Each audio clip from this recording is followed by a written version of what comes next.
tutorial kung paano ko po inedit itong video na ito na yung tao ay nakapatong sa dahon ng saging.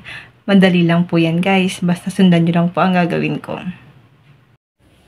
Clip 1, kailangan natin ng picture ng puno ng saging.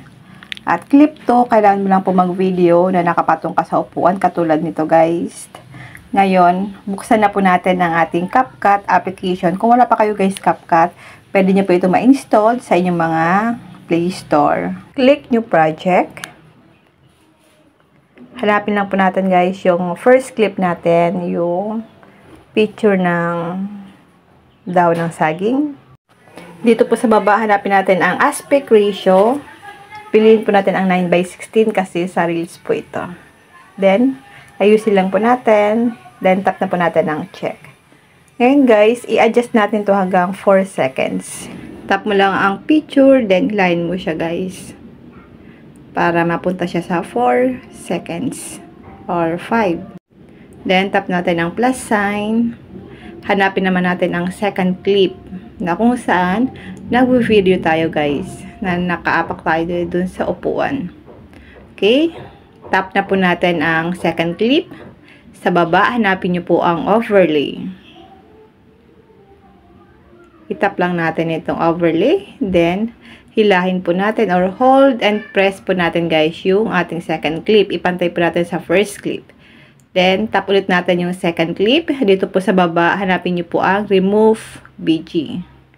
Piliin po natin ang costume removal or kung nakapro kayo guys, piliin nyo po ang auto removal para mabilis po matanggal yung background. Pero kung hindi po kayo nakapro, itap mo lang po ang costume removal, tap natin ang brush, then dito guys sa brush size, ilagay natin siya sa size 2. Then, i-brush na po natin guys ang tao.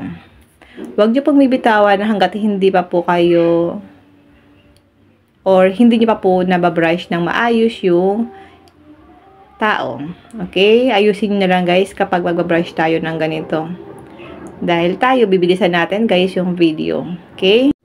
Kapag nabrush nyo na po, bitawan nyo na po yung brush natin. Then, wait lang natin siya guys na ma-remove yung background. Kapag magbabrush kayo guys, ayusin nyo na lang yung pag-brush natin. Kailangan po hindi siya lumalagpas-lagpas katulad ng nagawa ko dito.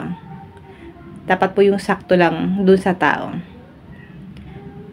Then, kapag background remove, tap na po natin ng check. Then, dito guys, i-resize lang po natin yung tao katulad niyan. Ilagay lang natin siya dito sa dahon ng saging. Ayan guys, kapag okay na yan, i-press mo lang siya guys sa dahon ng saging. Ayan, play lang po natin. Ganyan na po yung magiging itsura niyan. Then, kayo na lang guys ang bahala na maglagay niya ng sounds. Then, dito po, yung may sobra-sobra natin dito, itap mo lang yung video. Then, tap nyo po yung split.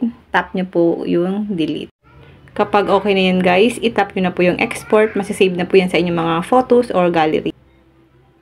Ito na po yung final result ng ating video. Yun lang guys, sana po may natutunan kayo sa aking video. Kung hindi pa kayo nakafollow sa aking Facebook page, follow nyo pa ako Positive Mind at sa aking YouTube channel RK Willow at sa aking bagong YouTube channel Positive Mind para updated kayo sa mga ganitong tutorial. And now, thank you for watching!